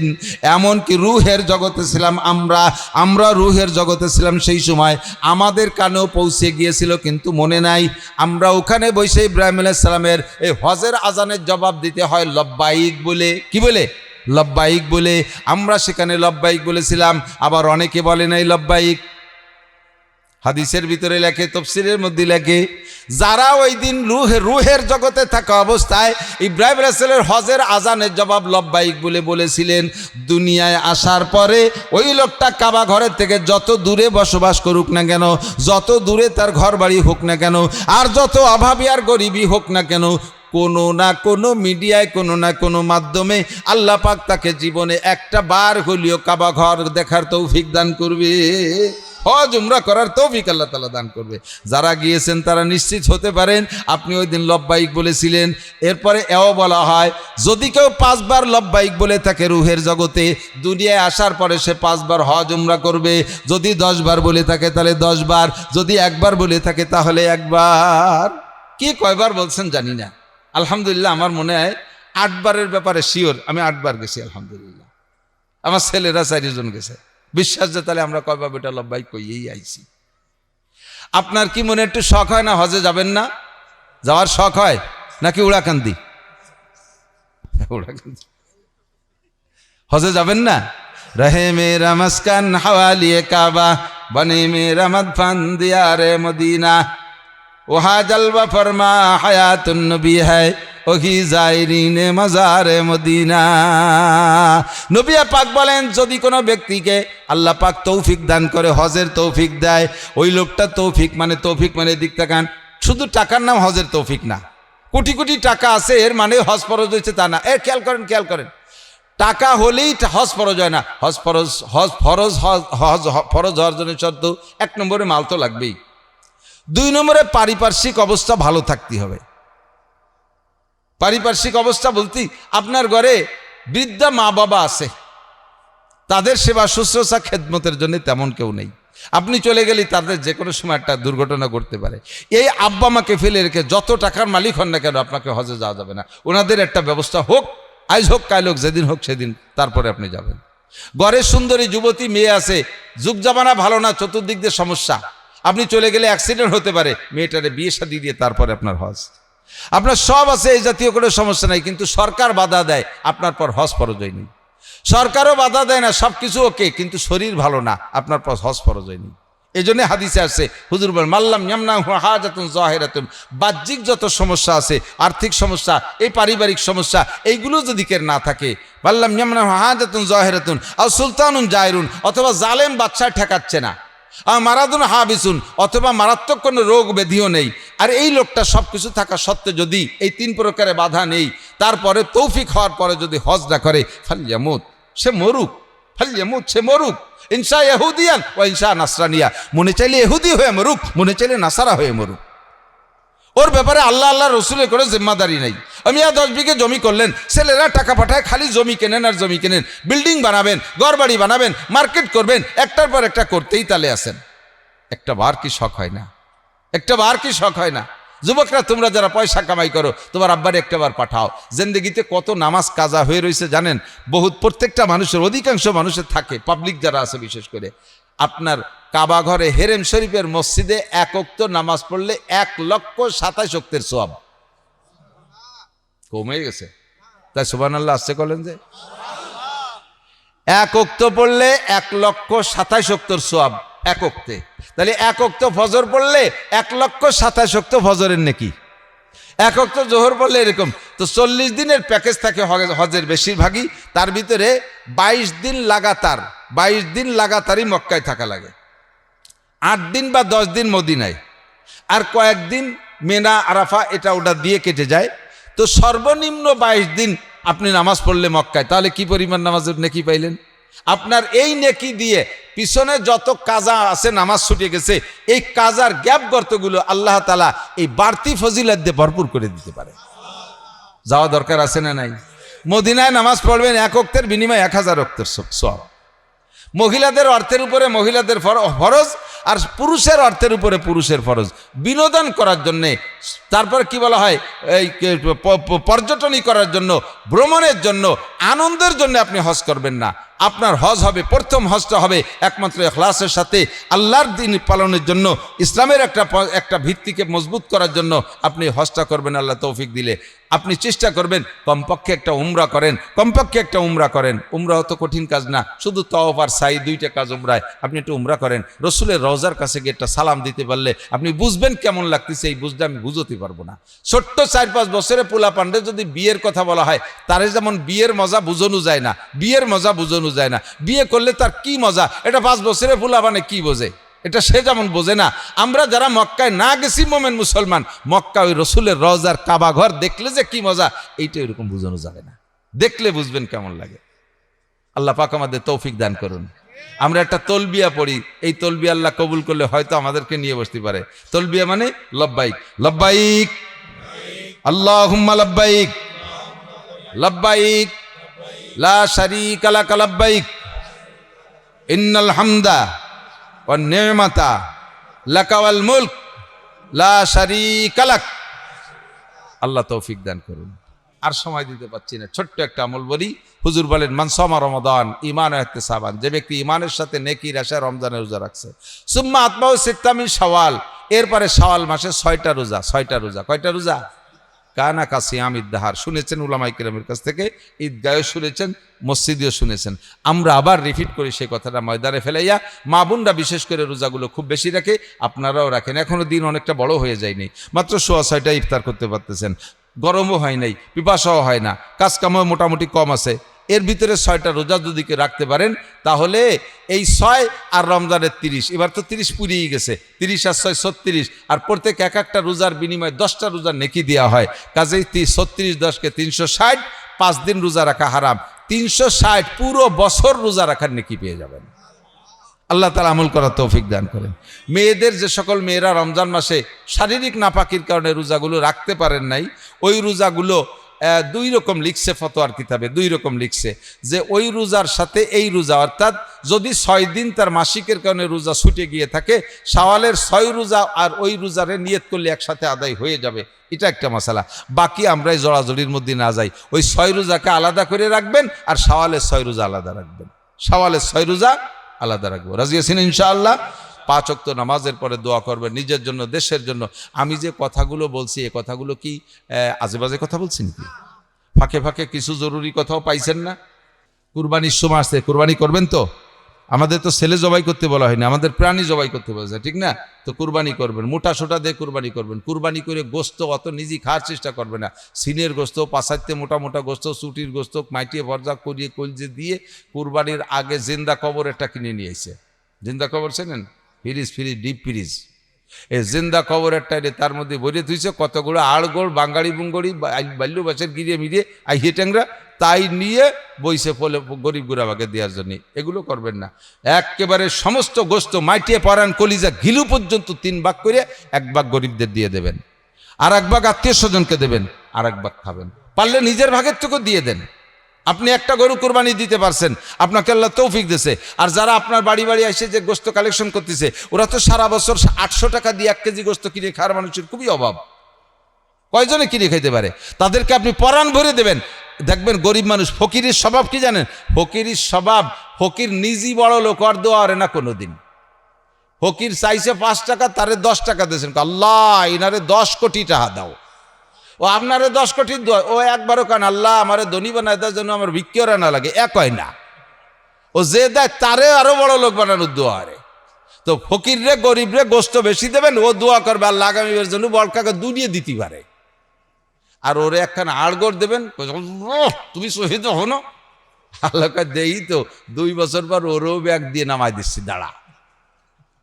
আড় দিলি কিরম ঠায়, ওরে ঠেয়ানো বুঝানোর জন্য নামাই দিচ্ছি। আল্লাহ পারে কি পারে না? বড় গরু কুরবানি দেবেন, পরাণ ভরে মানুষকে দেবেন, ভালো কাজে। তাআবানু আলাল বিররি ওয়াত তাকওয়া ওয়ালা তাআবানু আলাল ইসমি ওয়াল উদওয়ান। প্রত্যেক ভালো কাজে একে অপরকে সহযোগিতা করবেন, মন্দ কাজে সহযোগিতা করবেন না, ভালো কাজে বাধা দেবেন না। মাহফিল করবেন, এটা ভালো কাজ। কতগুলো কথা শুনলেন, মাসালা শুনছেন।